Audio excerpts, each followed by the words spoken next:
हाँ, अरे हाँ, ये भी ओपन करना पड़ेगा ना।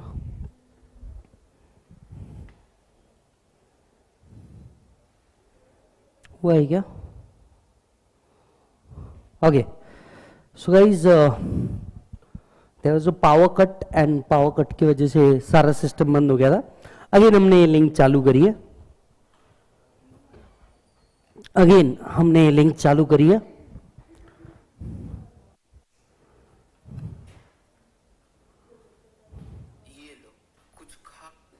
डन, आ गया क्या?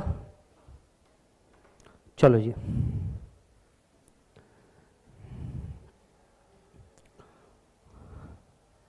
यस एवरीवन, भाई जी चलो चालू करते हैं next topic, application and interpretation of treaty. Model tax convention के बाद ये एक ऐसा टॉपिक है जिसको आप रियल लाइफ में खुद अप्लाई नहीं करने वाले। Now assume your self a court because you are doing interpretations of what? tax treaty। जब एक अग्रीमेंट है तो ये अग्रीमेंट, ध्यान से सुनना, yes or no, जब कोई अग्रीमेंट है, इस अग्रीमेंट को लेकर के कभी ना कभी तो कोई डिस्प्यूट्स आएंगे, बिकॉज इट्स एन अग्रीमेंट। तो डिस्प्यूट्स आएंगे तो फिर मैटर जाएगा इंटरप्रिटेशन पे, मैटर जाएगा इंटरप्रिटेशन पे, तो you need certain rules of interpretation. तो इंटरनेशनल टैक्स ट्रीटी के कुछ अपने रूल्स ऑफ इंटरप्रिटेशन है, इंटरनेशनल टैक्स ट्रीटी के कुछ अपने रूल्स ऑफ इंटरप्रिटेशन है, वो इस चैप्टर में पढ़ने वाले हैं। Point to be noted, interpretation करना किसको है? कोर्ट को। किसका? जब डिस्प्यूट हो जाए किसी का। आप क्यों पढ़ रही है? जब डिस्प्यूट हो जाए तो एडवोकेट को कोर्ट के सामने जाकर के कुछ दलील पेश करनी है, पर एडवोकेट को इनकम टैक्स लॉ पता है क्या? इंटरनेशनल टैक्स लॉस पता है क्या? नहीं। So it is then he will ask for your advice to provide a rule of interpretation. It is then he will ask you for your advice. When you are rich, when you are happy and with content, आप जो कर रहे हैं अगर आप उसमें खुश हैं, काम खत्म। This is the simple definition of rich. Rich does not means money, because how much money, इसका जवाब आप कभी दे ही नहीं सकते। How much money will make you rich, इसका जवाब कभी नहीं आ सकता। But if you are happy, you are simply rich. It's a very simple definition of being rich. Yes, कोई आदमी के पास पैसा नहीं है बट वो खुश है, तो अल्टीमेटली पैसा रह के भी वो खुश ही रहना चाह रहा है। और जिसके पास नहीं है, फॉर एग्जाम्पल आपने कई संत महापुरुष को देखा होगा, राइट, उनके पास पैसा नहीं है but they are happy with what they are doing. Ram नाम जब के भी अगर तुझे खुशी मिल रही है तो राम नाम ही तेरा पूरा धन है। डन, चलो आओ, इंटरप्रिटेशन ऑफ टैक्स ट्रीटी। ये चैप्टर जब बनाया गया, मेरे को ऐसा लगता है, personal my feeling is that अलग अलग जगह से जो चीज मिली उठा करके एक जगह पे रख दी। मतलब थोड़ा बहुत सोच लेते क्या पॉइंट है, किधर से क्या कनेक्शन है, कुछ नहीं, एब्रप्टली उठा के डाल दिया। इसीलिए बहुत अलग अलग चीजें अलग अलग जगह से पढ़नी पड़ेगी। ध्यान से सुनिएगा, इसमें का सबसे ज्यादा पूछे जाने वाली चीज है वियना कन्वेंशन। तो सबसे पहले वहीं से शुरुआत करते हैं, वियना कन्वेंशन। अब ये वियना क्या है भैया? ऑस्ट्रिया की एक जगह है जिसको वियना कहते हैं, जैसे पुणे महाराष्ट्र की एक जगह है, हिंदुस्तान की एक जगह है। तो वहां पे क्या हुआ था, कई कंट्रीज ने मीट किया था, और कई कंट्रीज ने मीट करके इस मीटिंग का ऑब्जेक्टिव था इंटरप्रिटेशंस ऑफ ट्रीटी से रिलेटेड लॉ बनाना। मतलब टैक्सेशन लॉज बनाने के बाद इंटरप्रिटेशन ऑफ टैक्स ट्रीटी से रिलेटेड लॉ बनाना, इसके लिए बना वियना कन्वेंशन। सो सीधा डायरेक्टली पेज नंबर 3 पे आए, right.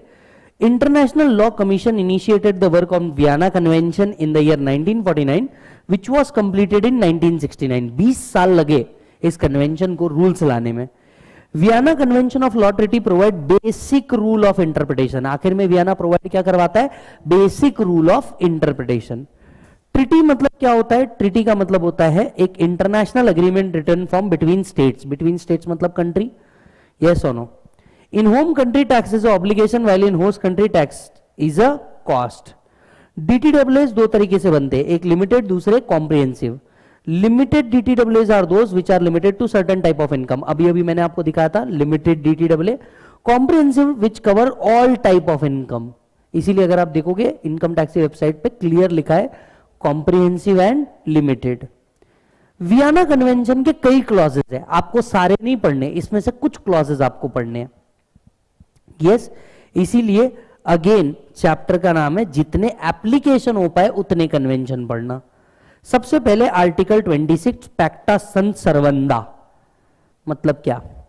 Treaty must B enforce and binding upon all parties in good faith. जब भी ट्रिटी को इंटरप्रेट किया जाएगा गुड फेथ में इंटरप्रेट किया जाएगा पहले तो, मतलब जस्ट बिकॉज दो लोगों के बीच में डिस्प्यूट हो गया ऐसा नहीं कि इसने इसको डिस्ट्रॉय करने के लिए ये किया था, उसने उसको करने के लिए किया था। Treaty must be interpreted in a good faith, good faith में इंटरप्रेट किया जाएगा जिससे benefit for all, not a destruction for one हो। Yes, so treaty interpretation must be made in a good faith. दूसरा, internal law and observation of treaty, internal law and observation of treaty, ठीक है। मान लीजिए अगर दो country में से एक कंट्री बोलती है भैया हमारे यहां का इंटरनल लॉज इस तरीके से थे इसलिए मैं इंटरनेशनल टैक्स वर्क नहीं कर पाया। इमेजिन इंडिया कोई इंटरनेशनल अग्रीमेंट ब्रीच कर देता है, ब्रीच करने का रीजन वो क्या देता है? इमेजिन मोदी गवर्नमेंट ब्रीच करने का रीजन क्या देती है? साहब पंजाब में हमारी सरकार नहीं, भाई और बहनों पंजाब में हमारी सरकार नहीं है तो हमें ये नहीं समझ में आता कि पंजाब से रिलेटेड डिसीजन कैसे लेना, और इस वजह से हम ट्रिटी फॉलो नहीं कर पाए। मेरे प्यारे देशवासियों मुझे माफ करें एक मिनट, क्या internal law can be the reason for failure to comply with the treaty? हो सकता है कोई स्टेट क्या बनाए, इंटरनल लॉ को बेस बनाए कि ट्रिटी ना कंप्लाई कर पाए, इसके लिए रीजन। आर्टिकल नंबर 27 ने कह दिया internal law should not be the justification for failure of treaty, internal law should not be the justification for failure of treaty. So जब international court of justice interpretation करता रहेगा ये accept ही नहीं किया जाएगा कि इंटरनल लॉस की वजह से तुमने ट्रिटी फॉलो नहीं की, बराबर है। ऐसे केस में एक कंट्री दूसरे कंट्री के ऊपर राइट्स क्रिएट कर सकती है। A party may not invoke the provision of its internal law as a justification for performance of treaty. Article number 28 ये आप मेरे साथ पढ़ चुके हैं वोडाफोन केस के टाइम पे, जब भी कोई लॉ अप्लाई किया जाएगा प्रस्पेक्टिव या रेट्रोस्पेक्टिव इफेक्ट, प्रस्पेक्टिव इफेक्ट से, unless both party agree to have a retrospective effect, unless a different intention appears treaty can not have a retrospective application. Clear है? Territorial scope of treaty, yes ध्यान से सुनिए, जब भी treaty बनती है treaty पूरे देश के लिए बनती है unless party agrees to exclude a certain part, yes और नो। ठीक उसी तरीके से ट्रीटी जब भी बनेगी ये एंटायर टेरिटरी के लिए बनेगी, unless parties have intention otherwise तो ही वो किसी को एक्सक्लूड करेंगे। For example some treaty may have a clause that for this clause Jammu Kashmir will be excluded, ऐसा अगर कुछ रहे तो दोनों कंट्रीज की पार्टीज अग्री करनी चाहिए। So unless a different intention appear, treaty is binding on the entire territory. अगर ऐसा स्पेसिफिक कुछ नहीं किया गया तो पूरे एंटायर टेरिटरी पे ये ट्रीटी अप्लाई करेगी। General rule of interpretation, yes treaty should B interpreted in good faith, it includes preamble and annexure. जब भी ट्रीटी बनाई जाएगी ट्रीटी का प्रीएम्बल, ये तो हमने लास्ट टू लास्ट चैप्टर में ही पढ़ लिया, that treaty will be interpreted in good faith and it include title and preamble. Special meaning shall be given to a term if it is established that party so intended. वो चाहे तो खुद से एक आधी पॉइंट आर्टिकल नंबर 3 डेफिनेशंस में include कर सकते हैं। Supplementary means of interpretation, supplementary means of interpretation, generally आप ट्रीटी को छोड़ करके कोई और जगह जा सकते हैं सेम चीज का इंटरप्रिटेशन करने के लिए। उन्होंने कहा yes generally treaty needs to be interpretated but supplementary means भी लिए जा सकते हैं। अब जैसे कोई वर्ड है यहां लिखा ही नहीं है तो इसका मीनिंग निकालने के लिए आप सप्लीमेंट्री मीन्स भी ले सकते हो। कब? जब यहां पे दिया हुआ कोई मीनिंग वेग है, जब यहां पे दिया हुआ कोई मीनिंग क्या है बेटा, वेग है, या फिर उस वर्ड को अडॉप्ट करना एब्सर्डिटी क्रिएट कर देगा। तो रिकोर्स में held to supplementary means when it means ambiguous और leads to result which is absurd और अनरीजनेबल। सो यहां दिया हुआ कोई word unless and until it is ambiguous और क्रिएट अ अनरीजनेबल मीनिंग, अगर ऐसा हो रहा होगा तो आप क्या कर सकते हैं, सप्लीमेंट्री मीन्स ऑफ इंटरप्रिटेशन पे जा सकते हैं। जब भी ट्रिटी बनेगी ये एटलीस्ट 2 लैंग्वेजेस में बनेगी, एंड दोनों लैंग्वेजेस में बाय डिफॉल्ट मीनिंग सेम ही माना जाएगा। यस और no? So when treaty has to be authenticated in 2 or more language, the text is equally authoritative in each language unless the treaty provide or parties agrees of in case of diversion a text shall prevail। जब भी treaty interpret की जाएगी, ये कैसे interpret की जाएगी बोलो जल्दी से? कॉमन इंटरप्रिटेशन में इंटरप्रीट की जाएगी। दोनों लैंग्वेज में उसका अथॉरिटेटिव मीनिंग होगा, सेम मीनिंग होगा, unless otherwise provided. Treaty third party पे ऑब्लिगेशन कभी नहीं क्रिएट कर सकती, आर्टिकल 34। यस, आप जो ऑब्लिगेशंस क्रिएट करना चाहोगे एक दूसरे पे, 2 कंट्री मिलकर थर्ड पार्टी पे ऑब्लिगेशन क्रिएट नहीं कर सकती। So treaty does not create either obligation और right for third state without its consent. जब तक कि थर्ड पार्टी एग्री नहीं हो जाती तब तक कि आप राइट क्रिएट नहीं कर सकते। क्लियर है मालिक? Validity and continuance in force of treaty. Yes, अगर किसी ट्रिटी को विड्रॉ होना है या किसी ट्रिटी को टर्मिनेट करना है, आपको सामने वाली पार्टी को रिटर्न नोटिस देना पड़ेगा। अ टर्मिनेशन और withdrawal of party must take place only upon application और provision of treaty or convention.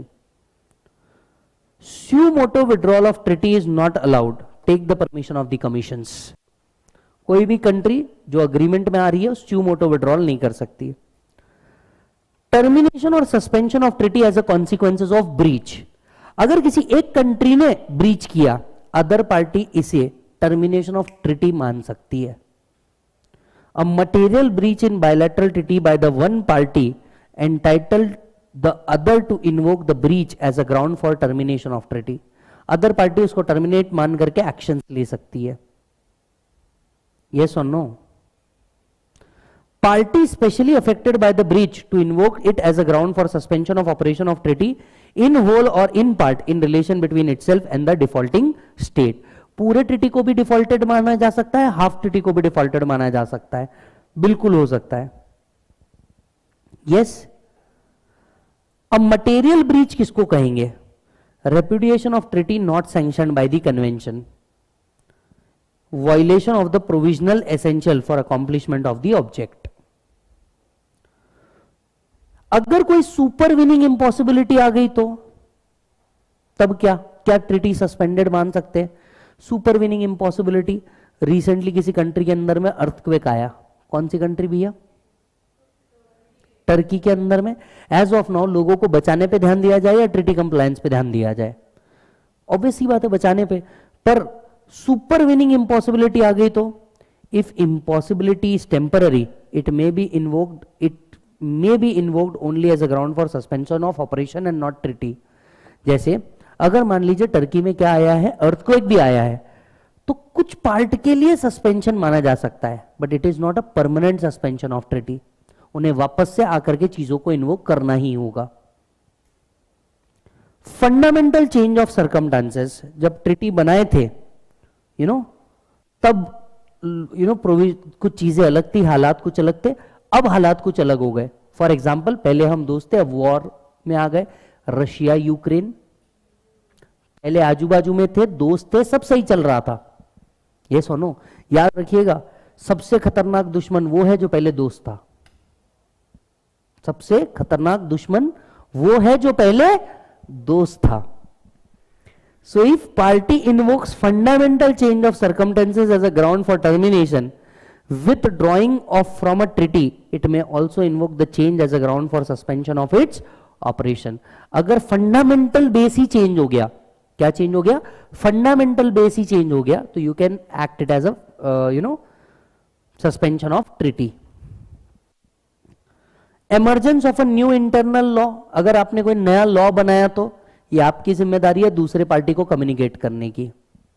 If a new form of general international law emerge, any existing treaty which is in conflict with the norms becomes void and stands terminated। अगर नया law बना which is inconsistent with this treaty, तो उतना part क्या मान लिया जाएगा? void। Is this done? Vienna convention में पढ़ने लायक चीज, वियना कन्वेंशन में पढ़ने लायक चीज, article 27, article number 32, article number 28, article number 60, 4 चीज वियना कन्वेंशन में पढ़ के जा सकते हो जीवन में। Yes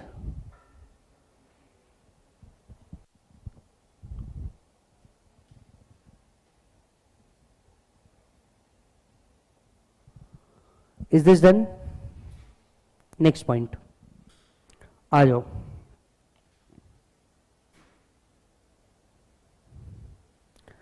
interpretation of tax treaty. ये इंटरप्रिटेशन करने का एक तरीका है। There are 2 views, monist view, dualist view. एक बार ये पूछा था 4 मार्क के लिए, monist view and dualist view. एक बार ये पूछा गया है 4 मार्क के लिए, बराबर है। अब मोनिस्ट व्यू क्या कहता है? मोनिस्ट व्यू क्या कहता है? इंडिया में मोनिस्ट व्यू अप्लाई होता है। मोनिस्ट व्यू कहता है DTAA forms part of internal law. इसीलिए इंडिया में जब ट्रीटी देखते हैं, DTAA क्या बोलता है? एक्ट और DTAA which ever is more beneficial, क्योंकि इंडिया में हम उसे इंटरनल पार्ट ऑफ लॉ मान रहे हैं। तो लॉ या DTAA which ever is more beneficial should be given. जबकि कुछ कंट्रीज में ड्यूलिस्ट व्यू होता है, that DTAA do not form part of regular law. Yes, कि भैया फिर which ever is more beneficial नहीं, वहां पे कुछ और लिखा जाएगा, may be this will apply और दैट विल अप्लाई। हमने चीजों को बड़ा सिंपल रखा, हमने बोला, हमने मोनिस्ट व्यू अप्लाई किया इंडिया में और बोला whichever is more beneficial वो दे दो। Monist view accept that internal and international legal system forms a unity. Income Tax Act provide where Indian government has entered into DTAA which are applicable to taxpayer, then provision of the act to the extent they are more beneficial should apply. Other prevalent law is dualist view where international law and national law are separate system and DTAA becomes part of legal system only upon specific legislation. Monist view, dualist view समझ में आया? India ने क्या adopt कर रखा है? Monist view. आइए, Vienna convention आने से पहले लॉ कैसे इंटरप्रेट होता था? क्योंकि वियना कन्वेंशन ने तो बेसिक इंटरप्रिटेशन दिया, पर वियना कन्वेंशन से पहले कैसे इंटरप्रेट होता था, और आज कुछ जगह पे जहां पे वियना कन्वेंशन नहीं है वहां पे भी कैसे इंटरप्रेट होगा। Prior to Vienna convention, treaty were interpreted according to the customary international law, some of the important principles of customary international law. ये कब एप्लीकेबल है? Before Vienna and when Vienna is not applicable. पहला, golden rule object interpretation.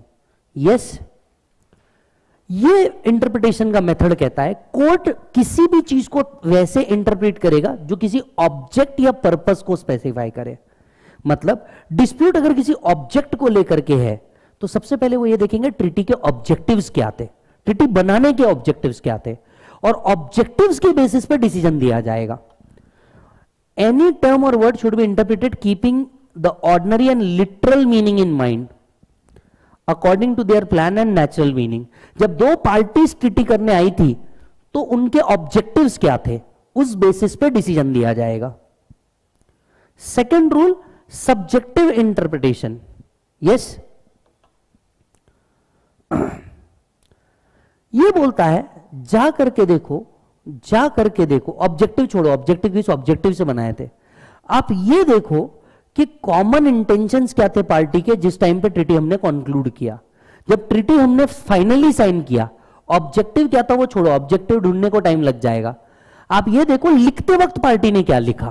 तो दूसरा तरीका क्या है, intentions क्या थे, दूसरा क्या है, एक्ट क्या था। समझ में आ रही बात? पहला क्या बोल रहा था गोल्डन रूल, इंटेंशंस क्या थे, टाइटल एंड प्रीएम्बल जाके पढ़ो, गोल्डन रूल मिल जाएगा। दूसरा डेफिनेशन जाके पढ़ो, सब्जेक्टिव इंटरप्रिटेशन मिल जाएगा। आपने लिखा क्या? The term of the treaty are to be interpreted according to the common intention of the contracting parties at the time treaty were concluded. तुमने टाइटल प्रीएम्बल में क्या लिखा है, तिल लगाने गया, डेफिनेशन में क्या लिखा है ये इंटरप्रेट कर लो।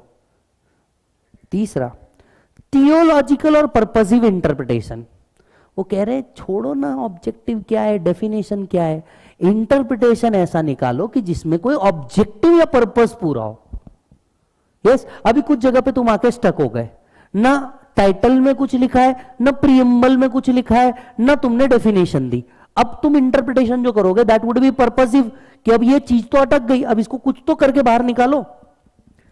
Treaty is to be interpreted so as to facilitate the attainment of aim and objective of the treaty. Ultimately ये देखो treaty का objective क्या था, टैक्स बेनिफिट प्रोवाइड करना। कैसे प्रोवाइड कर सकते हैं वो इंटरप्रिटेशन दे दो। एक मिनट फिर याद दिला दूं, हम कौन है इस चैप्टर में? आप कोर्ट है, आप इंटरप्रेट कैसे करेंगे? तो इंटरप्रेट करने का एक, पहले जाके टाइटल एंड प्रीएम्बल पढ़ लो, गोल्डन ऑब्जेक्टिव रूल। दूसरा सब्जेक्टिव इंटरप्रिटेशन, कंक्लूजन में डेफिनेशन लिखते वक्त तुमने क्या लिखा। तीसरा, दोनों में क्लियर नहीं हो पा रहा, तीसरा तरीका अपनाओ, अब क्या पर्पस दिया जा सकता है जो बेस्ट सूटेड हो। चौथा, a treaty should be interpreted in a manner to have a effect rather than to make it void. चौथा, इसी सिमिलर है नॉट एग्जैक्टली सेम, आप ऐसा कुछ इंटरप्रिटेशन दीजिए जिससे इसको इफेक्टिवनेस मिले rather to make it void. मान लीजिए आपने ट्रीटी में उस वर्ड को एक्सप्लेन भी कर दिया तो भी ये वॉइड ही बन रहा है, तो रादर ऐसा इंटरप्रिटेशन दो जिसके कुछ पार्ट इफेक्टिवनेस की तरफ भी आ जाए। ये सुनो, प्रिंसिपल ऑफ कंटेम्पोरिया एक्सपोसिटियो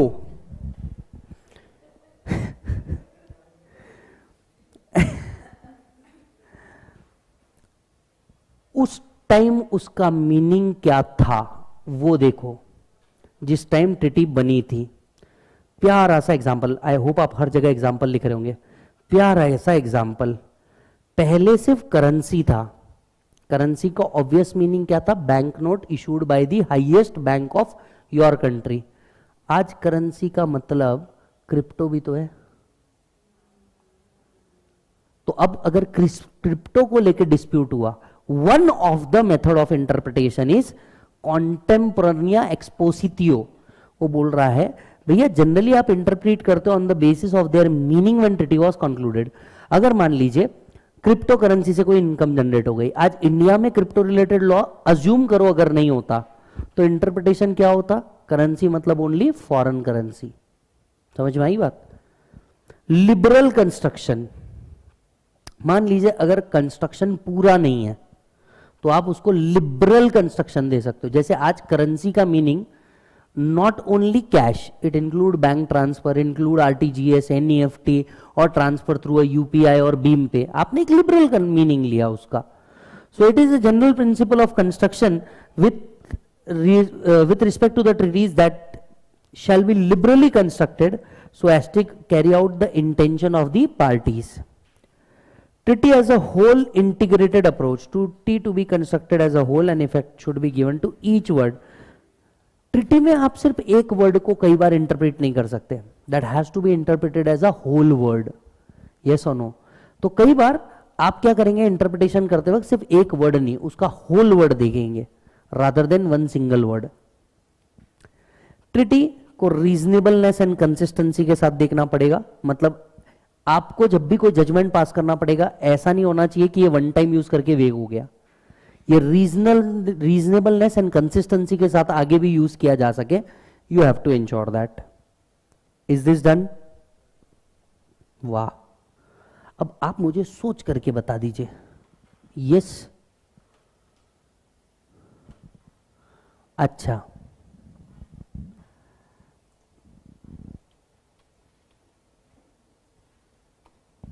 बराबर। आपको लगता है ये काम आप करेंगे? आपका सिलेबस समझ रहे हो? मैं कहना चाहूंगा जिसने भी ये बनाया है, लॉजिकली बहुत गुस्सा आता है मेरे को, बच्चे पे जबरदस्ती बर्डन डाला तो। बच्चे का नामकरण करना मतलब उसका नाम करण कर देना नहीं होता। सिलेबस होना चाहिए, इसका मतलब कि कुछ भी उठा के डाल दो क्या? इंटरप्रिटेशन ऑफ स्टैच्यूज आपने लॉ में रखा, समझ में आता है, यहां रख के क्या सेंस बन रहा है? लॉ में एक चैप्टर डाल देते how tax things to be interpreted, यहां पे तुमने उठा करके डाल दिया। तो क्या लगता है बच्चा पढ़ेगा इसको? उसने मॉडल टैक्स कन्वेंशन नहीं पढ़ा, तुमने इतने भारी वर्ड दे दिया उसको पढ़ने के लिए। मतलब लॉजिकली अगर अपन इसको पढ़े भी ना तुम्हें चैप्टर खोलो, घंटा कुछ समझ नहीं आ रहा, कैंसल, समझ में आ रहा? आपने उसको पहली बात उसको, अच्छा चलो तुमने मॉड्यूल लिखा, ये तो लिखते प्यार से कि इसको किस एंगल से तुम्हें देखना है, एंगल तक के नहीं समझाया। आया एक थाली में ये सारी चीजें डाल दी, ठीक है, कैसे डाला उन्होंने, नूडल्स डाल दिए, एक जगह दाल बाटी डाल दी, एक जगह मीठा डाल दिया, ठीक है, एक जगह चावल डाल दिए, और ऐसा अलग अलग आइटम डाल दिए, बोले खाओ। अरे कुछ तो सिमिलैरिटी, साउथ इंडियन दे रहे हो तो पूरा साउथ इंडियन, राजस्थानी दे रहे हो तो पूरा राजस्थान, अलग अलग। अब तुम देखो इस पूरे चैप्टर में दुनिया भर की अलग अलग चीजें। अब आते हैं एक्सटर्नल एड टू इंटरप्रिटेशन। कहे में आते हैं external aid to interpretation. Generally interpretation कैसे होना चाहिए, आप एक्ट पढ़ लो, आप डीटीडब्ल्यूए पढ़ लो। क्या एक्ट और डीटीडब्ल्यूए के अलावा, क्या एक्ट और डीटीडब्ल्यूए के अलावा भी कोई तरीका है जिसका इंटरप्रिटेशन हो सके? उन्होंने बोला एक्सटर्नल एड टू इंटरप्रिटेशन। ये आता है इंपॉर्टेंट। वियना कन्वेंशन के बाद ये चीज इंपॉर्टेंट है, इजी है, इजी है, आराम से सुनो, इजी है। What are the external aid to interpretation? Vienna convention का आर्टिकल नंबर 32 याद होगा, can you have a supplementary means of interpretation? Yes, you can have a supplementary means of interpretation. याद आ रहा है क्या मालिक आपको? यस। अब इसी रूल के तहत article 32 Vienna convention supplementary means पे जा सकते हो। तो भैया क्या क्या देख सकते हो? International article SAN report. जब भी कोई कोर्ट का जज, इंटरनेशनल कोर्ट का जज, उसको ऐसा लगता है कि ये चीज ना एक्ट में मिल रही है ना ये चीज डीटीडब्ल्यू में मिल रही, फॉर एग्जांपल क्रिप्टो अर्निंग से रिलेटेड कोई केस बन गया, अब ना ये एक्ट में लिखा था, कुछ वॉइस में इशू आ रहा है ना,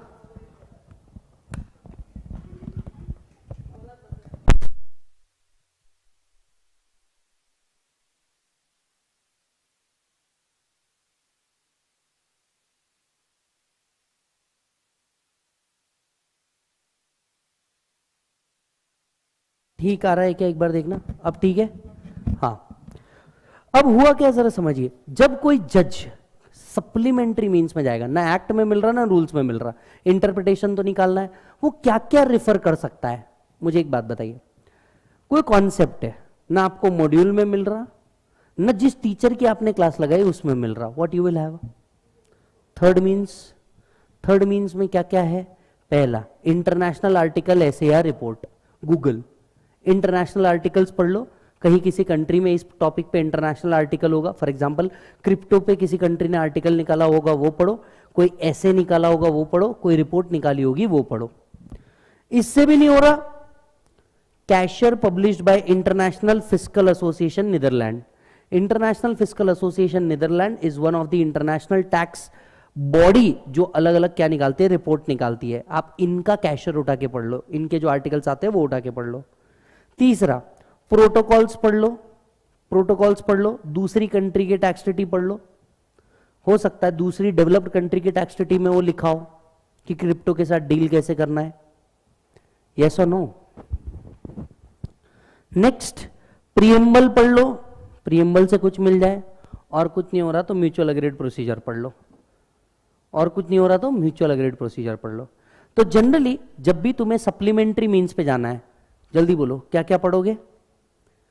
इंटरनेशनल आर्टिकल पढ़ लो, फिर cashier published bye Netherlands, protocols पढ़ लो, प्रीएम्बल पढ़ लो, म्यूचुअल एग्रीमेंट। इससे भी काम ना हो please visit other aid of interpretation, इससे भी काम ना हो please visit other aid of interpretation. Commentaries पढ़ लो ओईसीडी यूएनएमसी की, ओईसीडी एंड यूएनएमसी हर साल कमेंट्रीज निकालता है, वो पढ़ो। फॉरेन कोर्ट्स के डिसीजन पढ़ लो। एक मिनट, पढ़ना किसको है? जज को। तुम कौन हो? तुम्हें पकड़ में बजाया जा रहा है। एक मिनट, जज को इंटरप्रिटेशन जमने का अंडरस्टैंड, जज लॉ पढ़ के आया होगा, टैक्सेशन रिलेटेड लॉ के लिए उसको हेल्प लगने वाली है, so you will be advisor to him, इसलिए तुमको पढ़ाया जा रहा है, बराबर है? तुम्हारा दोस्त शादी करेगा इसलिए तुमको पता होना चाहिए कि भैया उसका फेटा बांधना कैसे है। बेगानी शादी में अब्दुल्ला दीवाना घूम रहा है, क्या सेंस है ये बनाने का? I am sorry, as a teacher मैं इस पॉइंट पर हंस रहा हूं, बट मुझे समझ रहा है बच्चे के ऊपर अननेसेसरी बर्डन है यार, ये कोई सेंस नहीं है। मैं एक बार ना आईसीआई की मीटिंग में गया था। So there was gentleman, I can not refer the name, हमें बुलाया गया था कि एज अ टीचर आपको क्या लगता है कहां क्या नहीं होना चाहिए, इस पॉइंट पे डिस्कशन चल रहे थे। तो पहले उनने 10-15 मिनट बहुत तारीफ करी अपनी, फिर उनने बोला आप में से किसको क्या लगता है, और गलती से हाथ मेरे तरफ आ गया। बीइंग अ बेंचर मेरे को अपॉर्चुनिटी मिल गई खींचने की। क्या बोलाऊंगा मैं बोला सर जिसने ये मॉड्यूल बनाया है ना थर्ड क्लास आदमी है, बोला। आई लिटरली सेड, मैंने बोला सर, बोले क्यों आप ऐसा क्यों बोल रहे हैं, दैट वाज स्ट्रेंज। मैंने बोला सर मेरे को एक बात बताओ, आपने उठा के वियना कन्वेंशन डाल दिया, आपने उठा करके अदर एड ऑफ इंटरप्रिटेशन डाल दिया, जिस बच्चे ने कभी इंटरनेशनल कैशियर ऑफ ऑस्ट्रिया कभी सुना तक के नहीं, आपने उसको डाल दिया। आप क्या एक्सपेक्ट कर रहे हैं बच्चे से, वो जाके गूगल करे व्हाट इज इट, आप क्या एक्सपेक्ट कर रहे हैं, बोला। दूसरी बात, आपके मॉड्यूल में इतनी जगह गलतियां है लिखते वक्त, not just in DT subjects, other subjects में भी इतनी जगह गलतियां है। मैं बोलता हूं understand sir, as a teacher मैं भी हूं, मैं भी समझता हूं गलती हो सकती, सब्जेक्ट चेंजिंग है, assessment year previous year capital gain में इंडेक्सेशन लेते वक्त गलती हो जाती, व्हाट कैन बी डन, सुधारी जा सकती है, पर एटलीस्ट आप सुधारो तो सही। अब जैसे मेरे केस में जहां गलती हुई मैंने उसका पीडीएफ ओपन कर दिया, कुछ जगह थी मैंने पीडीएफ ओपन कर दिया उन टॉपिक्स के, ताकि एटलीस्ट बच्चा देख करके एटलीस्ट उस चीज को सही कर दे। सब्जेक्ट ऐसा है वी कांट हेल्प, पर मैंने बोला आपने जो मतलब बेसिक चीज है वो तो अंडरस्टैंड करो। बोला सर आपने उठा करके ये, अभी मेरे को एक बात बताओ, ambulatory versus static approach, monist versus dualist view, क्या काम का है, बोला उस बच्चे के। मैं हो गया बोला सीए, 10 साल कंप्लीट हो चुके हैं, बोला एक बार भी ये काम में नहीं आया। बोला आप पढ़ा करके उसका बर्डन बढ़ाने का क्या लॉजिक है यार, पढ़ा करके जबरदस्ती एक टॉपिक ऐड करना बोल के कर दिया। अरे पहले कम पढ़ रहे थे क्या, ये खत्म नहीं होता, टीडीएस में सिर्फ WXYZ बचा है, वो भी ले लेना। क्या एक्सपेक्ट कर रहे हो यार बच्चे से, मतलब आप देखो, अच्छा ये टॉपिक यहां खत्म नहीं होता, ये भाई यहां खत्म नहीं होता, ये दुनिया भर की चीजें दे दिया उसको। अभी देखो जैसे इंटरनेशनल टैक्स ओरिजिन कैसे होता है, how international tax origin, international tax origin कैसे होता है। पहला, आप इंटरनेशनल मल्टीपल अग्रीमेंट्स बनाइए, मल्टीलैटरल इंटरनेशनल अग्रीमेंट्स बनाइए, आप अलग अलग DTAA बनाइए, customary international law and general principle of law बनाइए। इन 3 चीजों को मिला के किसी भी तरीके का इंटरनेशनल टैक्स बनता है। जब 2 कंट्री के बीच में अग्रीमेंट्स होंगे, 2 कंट्री के बीच में DTAA होगा, या फिर कोई कस्टमरी इंटरनेशनल लॉ होगा, वो क्या बन जाएगा, बेस बन जाएगा इंटरनेशनल टैक्स के लिए। क्या देखे मतलब, वापस यहां पे रेसिडेंस एंड स्टोर स्टेट बताया गया for the purpose of double taxation. Double taxation 2 तरीके के, jurisdictional double taxation, economic double taxation. Yes और no, economic double taxation happen when same transaction of item income is taxed in 2 और more state but in different hands. Economic double taxation को हम double tax नहीं मानते। For example, मैंने कमाया, salary आपको दे दी, आप इस पे टैक्स दे रहे, पर मैंने तो एक्सपेंसेस क्लेम कर लिया, इट्स इकोनॉमिक डबल टैक्सेशन। इस पे कोई DTAA बेनिफिट नहीं मिलता। It is only the jurisdictional double taxation जिस पे DTAA बेनिफिट मिलता है। तो ज्यूरिसडिक्शनल डबल टैक्सेशन कब होता है, when tax is imposed by 2 और more country as a part of their domestic law in respect of the same transaction और income arise in their respective jurisdiction. तो आप मुझे बताइए, जब आप DTAA का बेनिफिट लेते हैं तो किस पे लेते हैं, jurisdictional double tax and not the economic double tax. So क्या मैं कह सकता हूं economic double taxation is good? Yes, because two different person के हाथ में ये चीज टैक्स होती है। Economic double taxation is good, jurisdictional double taxation is bad, and that's where DTAA arise. Guidelines by International Court of Justice before deciding a particular matter. कोई भी matter decide करने से पहले, भाई साहब नहीं सुनना पड़ेगा, कोई भी मैटर डिसाइड करने से पहले इंटरनेशनल कोर्ट ऑफ जस्टिस की इस गाइडलाइन को मत भूलिएगा, इंटरनेशनल कोर्ट ऑफ जस्टिस की इस एडवाइस को मत भूलिएगा। पहला, shall apply the following in deciding a particular matter. International conventions, कोई भी मैटर डिसाइड करने से पहले अलग अलग कंट्री के कन्वेंशंस पढ़ो. स्टॉप. क्या? अलग अलग कंट्री के कन्वेंशन पढ़ो. इंडिया में इंटरप्रेट करना है 168 कंट्री के कन्वेंशन पढ़ो. इंटरनेशनल कस्टम्स देखो क्या होते हैं, वहां क्या हो रहा है. होली के दिन out of India foam party हो रही, इंडिया में करो. बराबर है. वहां क्या होता है, वहां पे वो ड्रैकुला बन के आते ना, वो क्या बोलते हैं उसको, हेलो हेलो हेलो हेलोवीन होता है वहां पे. इंडिया में भी हेलोवीन करो. इंटरनेशनल कस्टम्स यहां फॉलो करो. Principle recognised by civilised nation. हम आपको अनसिविलाइज लगते है ना, अनसिविलाइज लगते हैं. ठीक है, सिविलाइज नेशन के क्या फॉलो करते हैं वो आप फॉलो करो. जुडिशियल डिसीजन, अलग अलग कोर्ट के केसेस देखो इस पॉइंट पे और फिर डिसीजन दो. बहुत बढ़िया. अब इंडिया को राइट है दूसरे कंट्री के साथ. यहां पर तुम लोगों की शक्ल देखने लायक है. Student sitting over here. अच्छा हुआ मैंने ऑप्शन में ही रखा था. स्टूडेंट सिटिंग ओवर हियर, अच्छा हुआ साला ये ऑप्शन में रखा था. वो तो भला हो फास्ट ट्रैक का कि पढ़ तो भी रहे, नहीं तो ये चैप्टर ऑप्शन में ही ठीक था. बराबर है. ऑनलाइन वाले भी बैठे पर पहले 40 लोग बैठे थे, भी 20 हो गए. टॉपिक ऐसा भाई, मैं क्या करूं. ये सुनो, अभी इसको लर्न करना भी एक बहुत बड़ा चैलेंज है. समझ में आ रही क्या बात. देखो ऑनेस्टली स्पीकिंग ये 4 मार्क तुम ऑप्शन में रख के जा सकते हो बिंदास.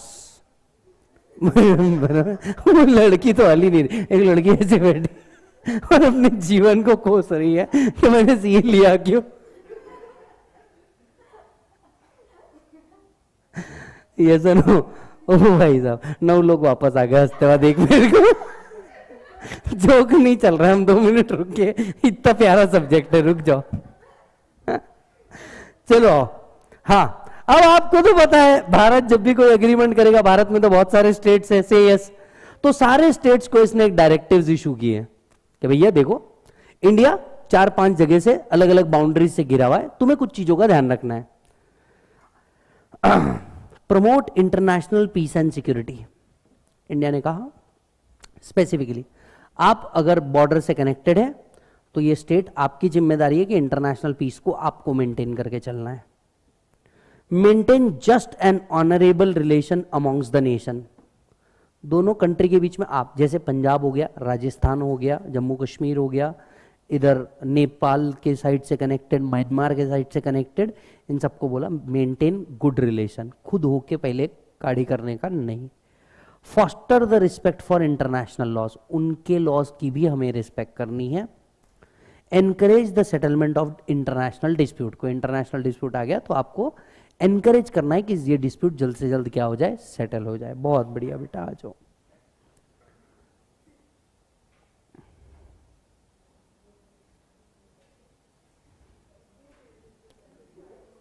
Distributive rule. तीसरी चीज ये इंपॉर्टेंट है, ये पढ़ के जाना. बानू लिटरली बोल रही होंगी मैं घर पे जाके लापसी खाई भी पुराती.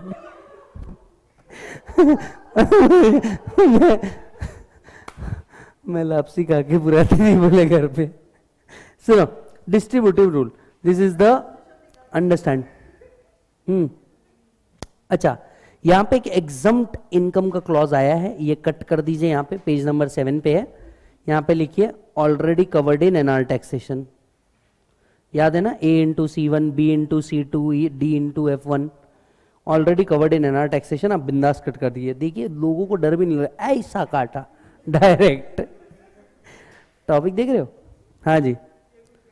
एंड इधर आओ, डिस्ट्रीब्यूटिव. लास्ट के 2 कंसेप्ट है इसमें, चैप्टर ओवर है, ध्यान से सुनो. Distributive rule important. मेरे को लगता है तीसरी चीज ये पूछ सकते हैं. मैंने पहला आपको वियना बोला, वियना में भी स्पेसिफिक दे दिया. दूसरा आपको मैंने वो बोला था एक्सटर्नल एड ऑफ इंटरप्रिटेशन. तीसरा ये इंपॉर्टेंट है. अगर इस चैप्टर से लॉजिकली उनको कुछ पूछने की भी इच्छा हो गई तो वो ये है डिस्ट्रीब्यूटिव रूल. डिस्ट्रीब्यूटिव रूल ये बताता है कोई भी DTAA, कोई भी DTAA सिर्फ टैक्सिंग राइट डिवाइड कर सकता है, वो नया टैक्स राइट क्रिएट नहीं कर सकता। ये आपने DTAA में मेरे साथ ऑलरेडी पढ़ लिया, बस शब्दों में इसे डिस्ट्रीब्यूटिव रूल कहते हैं। ये कोई भी ट्रिटी जब बनता है, वो ट्रिटी कभी भी सिर्फ टैक्स राइट्स डिवाइड कर सकता है, वो नया टैक्स इंपोज नहीं कर सकता। So tax treaty can only assign taxing jurisdiction, it does not impose tax.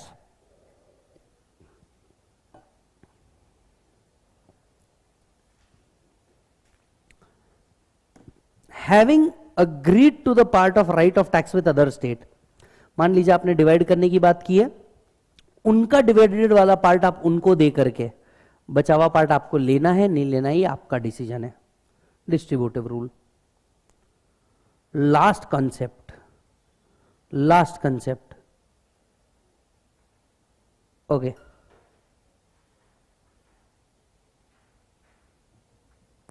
ambulatory and static approach. There are two approach for application of treaty. One, look at the treaty at the time when treaty was signed. जब treaty signed हुई थी उस time पे approach क्या था। दूसरा है ambulatory approach, meaning at the time of application of the terms of provision. तब इसका मीनिंग क्या है? All model commentaries favors ambulatory approach, पूरी की पूरी ambulatory approach को फॉलो करती है। Is this done? Difference between the object of OECD and UNMC we have already done, यहाँ पे उन्होंने डबल से लाया है। Features of tax treaty आपको पढ़ना है, पढ़ सकते हो।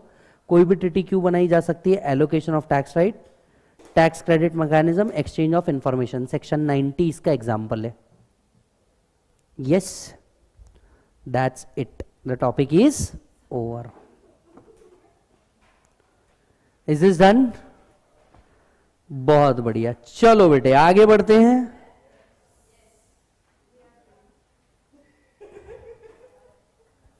पढ़ लेते हैं यार, खत्म हो जाएगा। Say yes.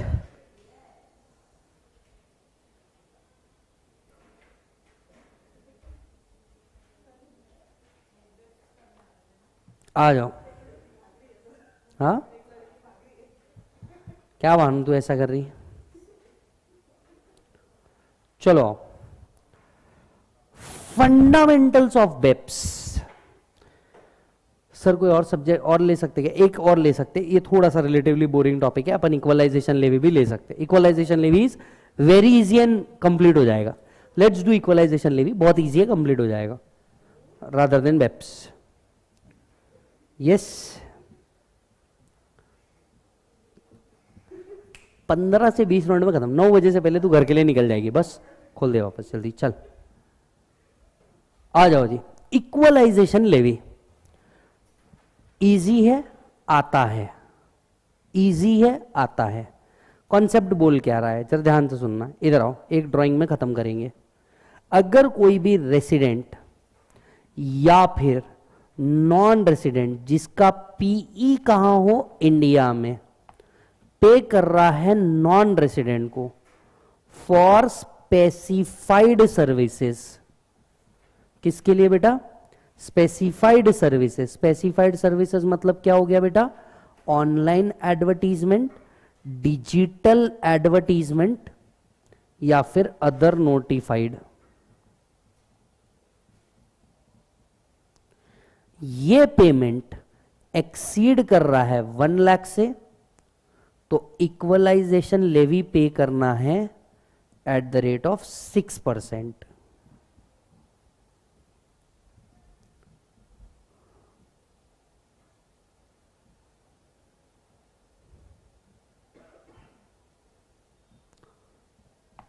अगर इसने इक्वलाइजेशन लेवी नहीं किया तो आप ऑलरेडी पढ़ चुके हैं, बस बताओगे अब आप। अगर इसने इक्वलाइजेशन लेवी पे नहीं किया तो इंटरेस्ट, सेकंड आइटम बोला सही है पर बोला सेकंड आइटम, पीजीबीपी में पढ़ा था, हिंट 1।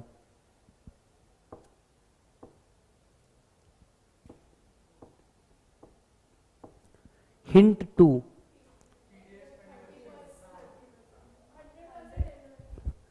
एनआर को पे कर रहे हो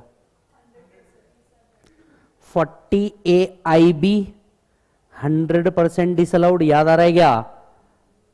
40 ए आई, 40 ए आई ए, 40 ए आई बी 100% डिसअलाउड, प्लस इंटरेस्ट लगेगा, प्लस पेनाल्टी लगेगी। एनआर के हाथ में 10 सबसेक्शन 50 पड़ा है एग्जम्पशन में, पर मैंने ये बोला था यहां पढ़ाऊंगा। ये देखो, बात उन दिनों की है, एक मिनट, जब हम एग्जम्पशन में थे। एग्जम्पशन का लास्ट सेक्शन था 1050। ओ यहां नहीं मिल रहा, कोई बात नहीं, एनआर टैक्सेशन में घुस जाते हैं। एनआर टैक्सेशन में तो मिल ही जाना चाहिए। पेज नंबर 47.4 एनआर टैक्सेशन 1050, यहां लिखा था रेफर इक्वलाइजेशन लेवी। आ जाओ बेटा, इक्वलाइजेशन लेवी। एनआर की इनकम पे अगर इक्वलाइजेशन लेवी हो चुका है तो एनआर के लिए ये इनकम क्या है? Exempt. If equalisation levy is done,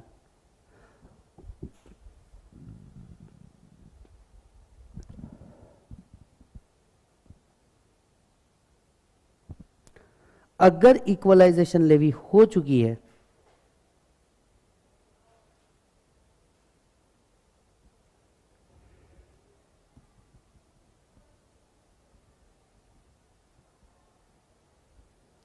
done, बहुत हार्ड, लो जी, आधा टॉपिक खत्म। आइए फटाफट देखते हैं इक्वलाइजेशन लेवी बेसिक्स। सीधर आइए, equalize section 165, equalization levy shall not be charged where NR providing specified services has a PE in India and specified services is effectively connected with such PE. Aggregate amount does not exceed 1 lakh, or where the payment for the specified services by person resident in India or PE in India is not for the purpose of carrying out business and profession. So point number 1, अगर NR का यहां पे PE नहीं है या 1 लाख से ऊपर ही नहीं जा रहे या फिर बिजनेस के लिए पेमेंट नहीं किया जा रहा तो फिर इक्वलाइजेशन लेवी काम की नहीं है। स्पेसिफाइड सर्विस मतलब online advertisement, digital advertisement. Essentially this tax is for Google and Facebook. Yes और नो? इधर आइए, section 166, every resident person carrying on business or profession or a non-resident having P in India shall deduct equalization levy at the rate of 6% if aggregate payment of consideration is more than 1 lakh. Equalization levy deducted shall be deposited up to the 7th of next month. If a person failed to deduct equalization levy, he will also be liable to pay levy to the central government. वो पे करने के लिए liable हो जाएगा। Yes, small threshold, no levy if it does not exceed 1 lakh. Yes. Consequences of non-deduction of equalization levy. Yes or no? Person who fails to deduct equalization levy shall be liable to pay equalization levy to the credit of central government. आपने deduct नहीं किया तो personal payment आ जाता है, आपको payment करना पड़ता है।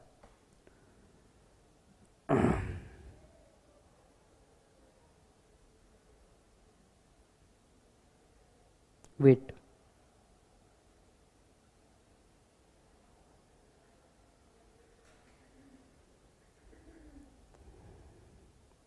Section 170, every assessee or e-commerce operator who failed to credit the equalization levy shall be liable to pay simple interest at the rate of 1% per month for every month or part thereof. For every month or part thereof. इधर आइए, interest कितना लगेगा? at the rate of 1% per month or part thereof.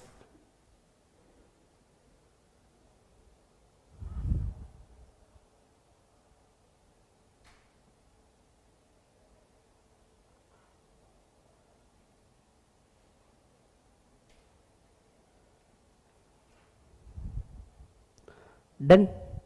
Next penalty, इसी के नीचे penalty for failure for deducting और paying equalization levy. Any SSC और e commerce operator who fails to deduct the whole or any part of equalization levy or fails to pay or whole part of equalization levy, yes, shall be liable to pay a penalty equal to the sum of equalization levy failed to be deducted. Yes or no? In case of double A, again equal to the amount of equalization levy. E-commerce operator ने भी अगर deduct नहीं किया तो same चीज है. Yes,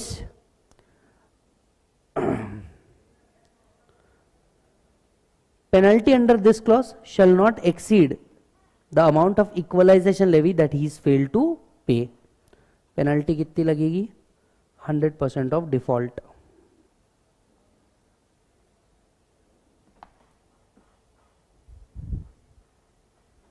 %100% of default.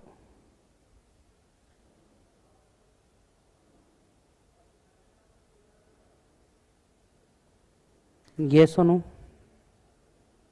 चलिए आइए आते हैं नेक्स्ट सेक्शन पे 165A. क्या आप मुझे पढ़ के बता सकते क्या है?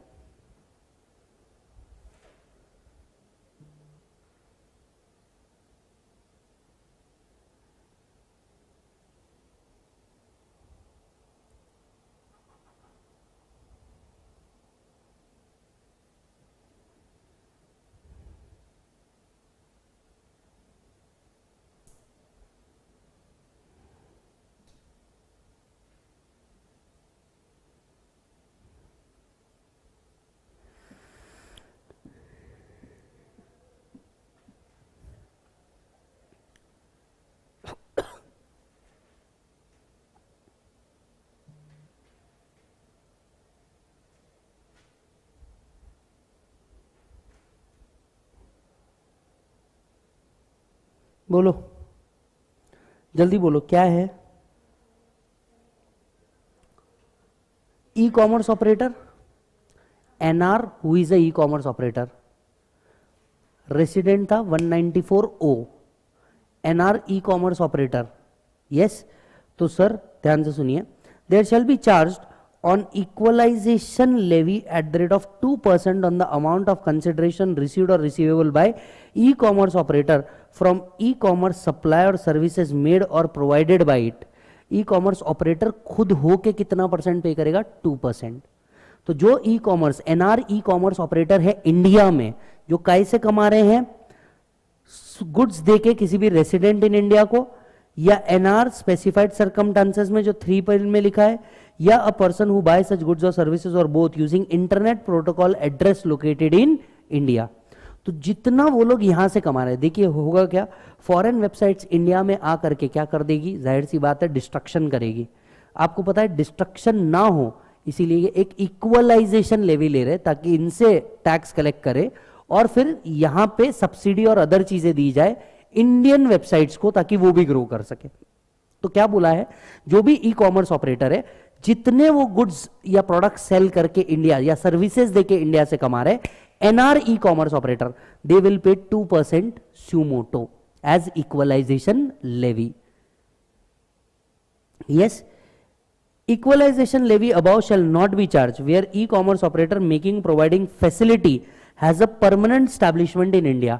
अगर उसका पीई बाय डिफॉल्ट में अगर इंडिया में रहा तो उसको वैसे इंडियन इनकम टैक्स देना है. इक्वलाइजेशन लेवी का कोई काम ही नहीं है. Where equalisation levy is already levied, अगर इस पे ऑलरेडी इक्वलाइजेशन लेवी हो चुकी है, या फिर सेल्स टर्नओवर और gross receipt is less than 2 crore rupees, अगर उस एनआर का इंडिया में 2 करोड़, एक मिनट, ये 2 करोड़ कहीं से मेरे को मैच होता हुआ दिख रहा है, कुछ समझ नहीं आ रहा कहां से मैच हो रहा है. Residential status, there will be no significant economic presence in India if the sale or aggregate amount does not exceed 2 crores or number of user does not exceed 3 lakhs. तो इन्होंने बोला इक्वलाइजेशन लेवी उसको करने की जरूरत ही नहीं पड़ेगी अगर ट्रांजैक्शन वैल्यू कितने तक का है? 2 करोड़. खत्म. सो रजिस्टर में जाओ फटाफट. Section 165A, section 165A, NR e-commerce operator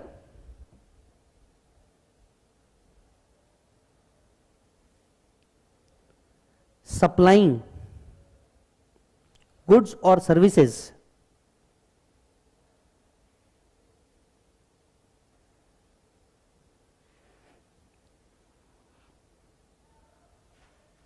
shall pay equalization levy 2%.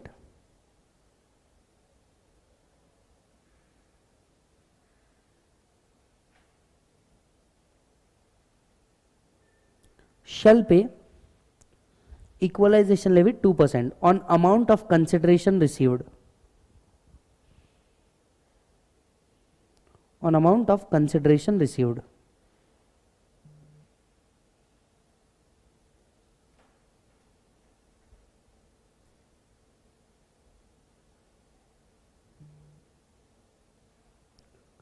Done.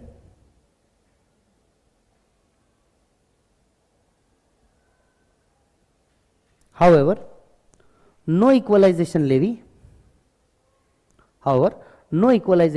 in 3 cases.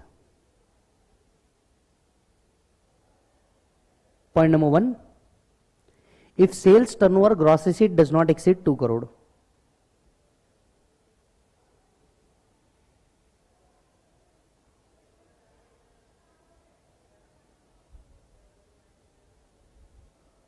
Does not exceed, बोलो बेटा, 2 crore. Point number 2, equalization levy already deducted under section 165. Equalization levy already deducted under section 165.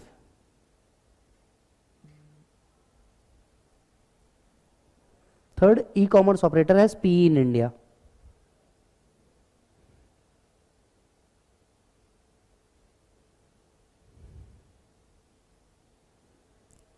Is this done?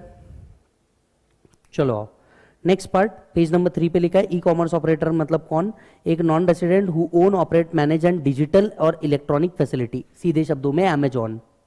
Yes, पर Amazon का India में PE है तो वो EV equalisation levy नहीं देगा, पर दूसरे वेबसाइट्स दे सकते हैं. Furnishing of statement, her assessee या ई कॉमर्स ऑपरेटर को क्या करना है? इक्वलाइजेशन लेवी का रिटर्न भरना है. एवरी असेसी और e commerce operator has to file return in form number 1 before 30 June every year following the financial year. Financial year खत्म होने के बाद ही आपको तुरंत 30 जून को इक्वलाइजेशन लेवी का रिटर्न भरना है इन फॉर्म नंबर 1. सर, क्या आप बिलेटेड रिटर्न या रिवाइज रिटर्न भी भर सकते हैं? Yes, with in 2 years from the end of financial year in which such services is provided. जिस साल आपने सर्विस प्रोवाइड की वहां से 2 साल के अंदर में भरा जा सकता है. अगर फेल हो गए फर्निश करने के लिए स्टेटमेंट, एओ सर्व कर सकता है notice within 30 days. AO may serve the notice upon such assessee and then he has to file the return within 30 days. बराबर है? रजिस्टर में जाओ, लिखो section 167 filing of statement. Section 167 filing of statement, जल्दी जाओ. Assessee और e commerce operator, assessee और e commerce operator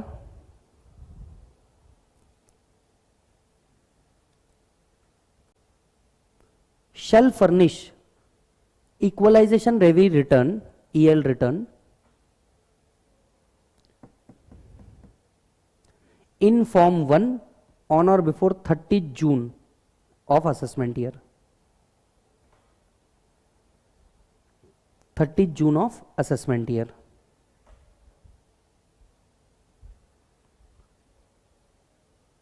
Point number 2, where he fails to file return,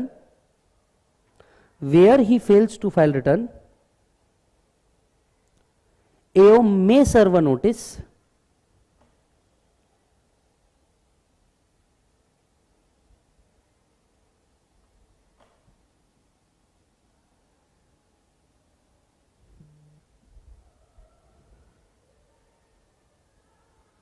and assessee has to file the return in next 30 days.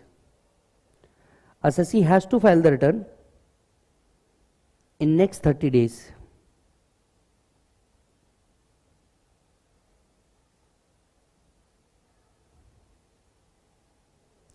Next point, assessee can file belated return and revised return.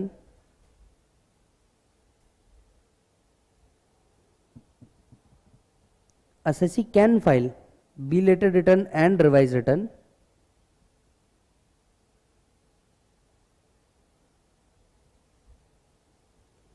within 2 years from the end of financial year. Within 2 years from the end of financial year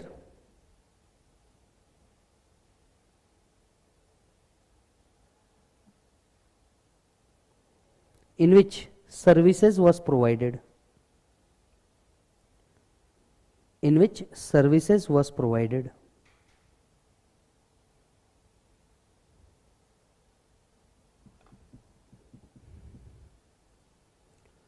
अगर तुम्हें याद हो, हर return जो submit होता है वो process जरूर होता है. लो, section 168 talks about processing of return. Processing में होता क्या है, अर्थमेटिकल एरर इनकरेक्ट क्लेम निकलता है एंड एंड में इंटीमेशन बाहर आता है. चाहे वो 143 पढ़ लो, 200 पढ़ लो, 206 सी भी पढ़ लो, आ जाओ. A statement which is made in 169 in processing arithmetical error, then it has to be rectified. Intimation will be generated and sent within 1 year from the end of financial year in which the return was filed. If any interest or penalty is payable, then notice of demand shall be issued in form number 2. समझ में आ रही बात? अच्छा, यही जो आप लिख रहे थे ना फर्निशिंग ऑफ स्टेटमेंट में, उसी के नीचे लिखिए, उसी में कंटिन्यू कीजिए. As per section 168 such return will be processed. Such return will be processed. An intimation can be issued. An intimation can be issued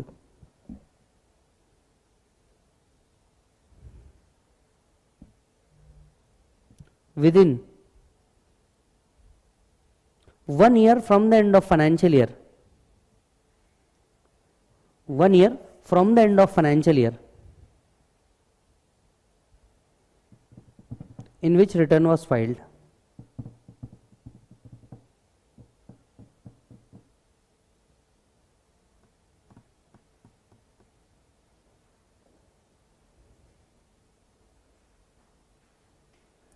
done है ब्रो? क्या ये इंटीमेशन अमेंड हो सकता है? सेक्शन 169 कहता है यस. मैं आपको एक बात बता दूं, ये सेक्शन फाइनेंस एक्ट के है, इनकम टैक्स एक्ट के नहीं. Equalisation levy is a chapter which is on finance act and not income tax act. ये बात अगर आपको नहीं पता है, ये एमसीक्यू में स्ट्राइक कर सकती है. Equalisation levy is a concept of finance act and not income tax act. Shock लगा?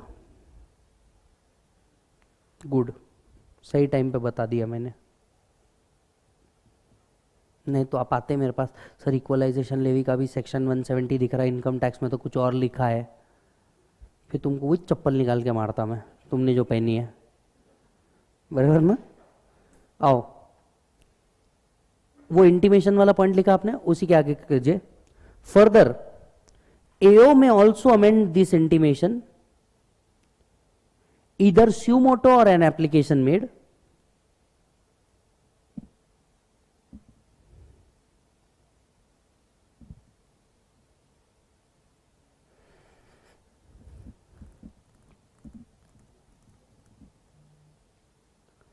within 1 year.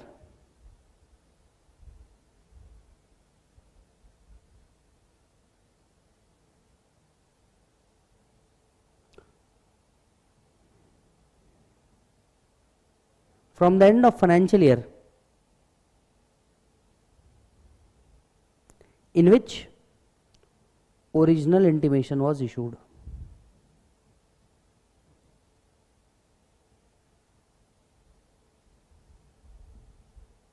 बराबर है? Next point, if a person fail to file return, penalty is equal to 100 rupees for every day. If a person fail to file return, penalty is 100 rupees for every day. थोड़ा जल्दी, light fluctuate हो रही है.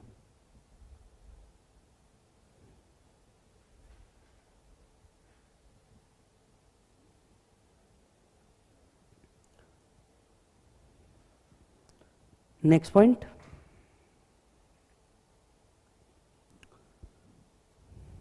if false statement is submitted, if false return is submitted, if false return is submitted,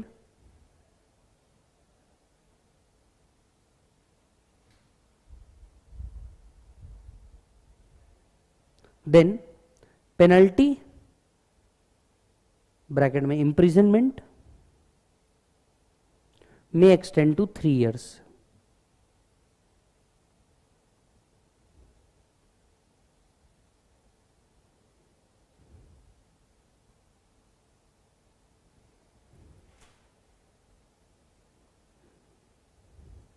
done है बेटा, चल आ जा।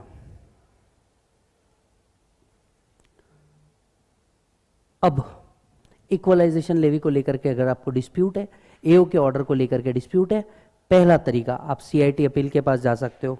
बिना पूछे जल्दी से बताओ, सीआईटी अपील के पास कितने दिन में जाते? 30 days as it is applicable in prescribe form along with prescribe fee. ITAT के पास जा सकते हैं, यस। कितने दिन में जाते बोलो? 60 days in prescribe form and prescribe fees. Clear? Section 179 central government को पावर देता है इस रिगार्डिंग कोई भी और रूल्स बनाने के लिए, बिल्कुल इंपॉर्टेंट नहीं। इक्वलाइजेशन लेवी कब तक के पे करना है? अगले महीने के पहले 7 तारीख। यस और नो? यस और नो? लास्ट जनवरी क्वार्टर के लिए या मार्च क्वार्टर के लिए आपको कहा जाना है 31 मार्च।